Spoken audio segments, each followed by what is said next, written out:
Hello Pisces, Sun, Moon, Rising, and Venus signs. Kamusta kayo? Sana po'y nasa mabuti kayong kalagayan. Welcome back po sa Star Tarot.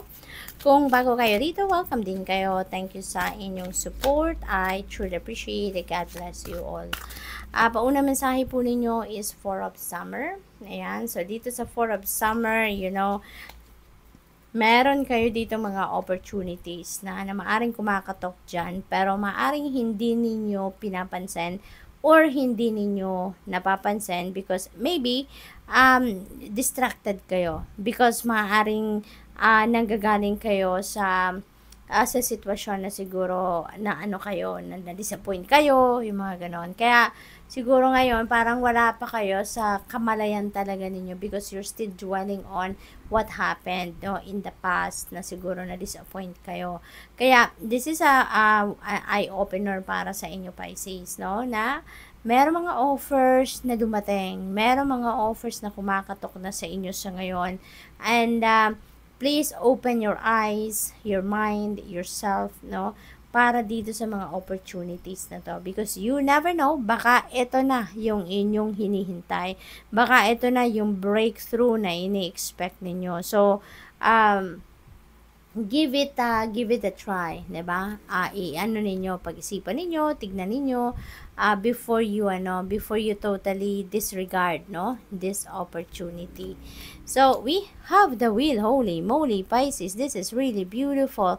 Swerte ito, this is good luck and good fortune on your side Pisces. Kaya bonggang swerte ang maaaring ma-experience ninyo at this time. Maraming pagbabago ang magaganap sa buhay ninyo dito. There are biglaang pagbabago ng mga sitwasyon sa buhay ninyo. At itong pagbabago nito ay positibong pagbabago. This is a sudden change at positibong magiging epekto nito sa inyo. So, there will be progress sa mga ginagawa ninyo.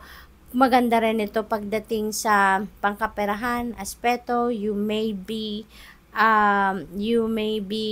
experiencing prosperity and abundance, financial comfort, yung ganon, At saka meron din itong sitwasyon ang iba sa inyo dito siguro na nasa rock bottom kayo. You've hit the rock bottom, and with this wheel energy, iikot na ang inyong mundo. Kumbaga, yung gulong ng buhay, ay iikot na at mapupunta kayo sa isang sitwasyong maganda, maayos naman, Pisces? So, good luck to that.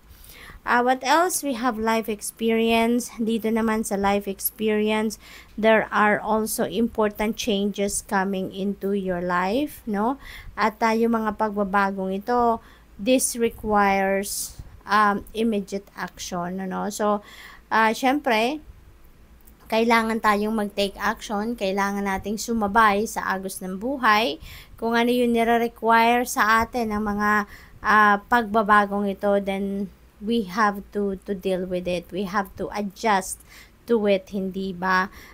Kasi yung mga pagbabagong ito, this will lead you to a new direction.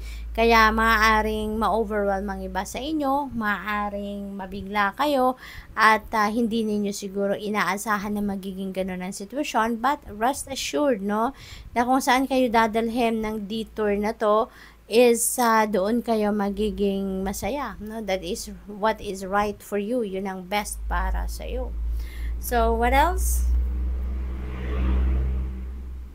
We have 3 of Summer. This is celebratory energy, Pisces. Okay? You're going to be celebrating your successes siguro dito for some of you. Maaari din na may mga abundance, prosperity na padating sa buhay ninyo din.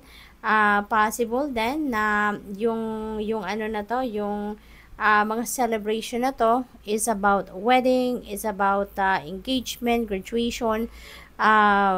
This could be birth announcement, there could be yung parang gender reveal, yung mga ganon, Pisces. So, good luck to that. So, i-enjoy ninyo, Give it to yourself na mag-enjoy kayo sa 3 of Summer. We have the High Priestess. Ayan, so this is a time to pause and reflect, not to take action. pag-isipan, no, ninyong mabuti muna before you take action, before you deal with anything sa buhay ninyo. Pag-isipan ninyong mabuti muna. No, this is a time to pause and reflect, okay? At maaari din na meron dito mga downloads na parating sa inyo, merong mga intuitive messages na padating sa inyo dito, Pisces, at yan ay makakatulong sa inyo na makapag-adjust ng mabilis, or makatulong din sa inyo kung anong path or saan talaga kayo papunta, no? Para magkaroon kayo ng hint, kumbaga, kung saan kayo talaga dapat patungo, no? At lalo-lalo na maraming pagbabagong energy dito, life experience, the wheel, so there's gonna be a lot of changes. Emperor energy, yan, things will be back in order sa buhay ninyo, Pisces, which is really good. Very positive energy. Magkakaroon na dito ng organization kayo, magkakaroon na kayo dito ng kaayusan, kumbaga, no, Pisces, sa mga ginagawa ninyo sa life. Magkakaroon kayo dito ng mga siguro promotion for some of you into leadership role, or possible then na siguro magkakaroon kayo dito ng dealings with the person of authority, maaring ganon, dealings with the people na siguro mga boss ninyo, maaring ganon, or mga government officials, something like that, no? This is also about organization, kaya most likely hindi lang yung finances ninyo yung aayusin ninyo siguro, hindi lang yung mga negosyo ninyo or trabaho ang aayusin ninyo, hindi lang yung pamilya, affairs ng pamilya siguro ang aayusin ninyo, but also maaring aayusin din ninyo dito yung mga bagay-bagay katulad na lamang din ng inyong physical space, no? Maaaring pati yan, no, i-organize na ninyo sa ngayon. So maraming kaganapan, maraming movement, no? Maaring mabusy talaga kayo at this time, Pisces. So good luck po. Thank you for watching. Love and light. Namaste.